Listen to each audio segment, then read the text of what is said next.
বিশালগড় পৌর পরিষদ অফিসে আচমকাই পরিদর্শনে স্থানীয় বিধায়ক। বিশালগড় পৌর পরিষদ অফিসে সঠিক সময়ে কর্মীরা অফিসে আসেন না এবং কিছু কিছু কর্মীদের বিরুদ্ধে নানান ধরনের অভিযোগ রয়েছে। সেই অভিযোগের ভিত্তিতে বুধবার সকালে পুর পরিষদ অফিসে সারপ্রাইজ ভিজিটে গেলেন এলাকার বিধায়ক সুশান্ত দেব। পুর পরিষদের থাকা রেজিস্টার খাতা খতিয়ে দেখেন। সেখানে তিনি দেখতে পান বেশ কয়েকজন কর্মী অনুপস্থিত রয়েছে। একাংশ কর্মী সরকার এবং এলাকার বিধায়ককে বদনাম করার জন্য এই ধরনের কাজ করে যাচ্ছে বলে অভিযোগ।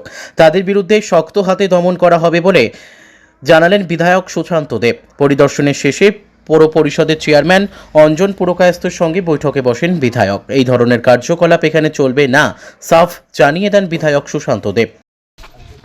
অ্যাকচুয়ালি আমাদের সরকার চাইছে প্রত্যেকটা সরকারি দপ্তরে যেন নাগরিক পরিষেবা সঠিক থাকে, ওয়ার্ক কালচারটা যেন ঠিক থাকে। তো সেই কারণে বিভিন্ন অফিসে আমি সারপ্রাইজ দিয়ে যাই। আজকে বিশালগড় মিউনিসিপ্যাল কাউন্সিলের অফিসে আসি, দেখি সব ঠিকঠাক আছে কিনা, কর্মীরা সঠিকভাবে মানুষকে পরিষেবা দিচ্ছে কিনা সেই বিষয়ে খতিয়ে দেখি। অ্যাকচুয়ালি কিছু জায়গাতে টুকটাক সমস্যা আছে, সেগুলো আমরা কীভাবে সমাধান করা যায়, চেয়ারম্যান সাহেব এবং বড়বাবু আছে, আমি কথা বলেছি, একজনের সঙ্গে কথা বলেছি, আগামী দিনে সেই সমস্যাগুলো সমাধান হবে।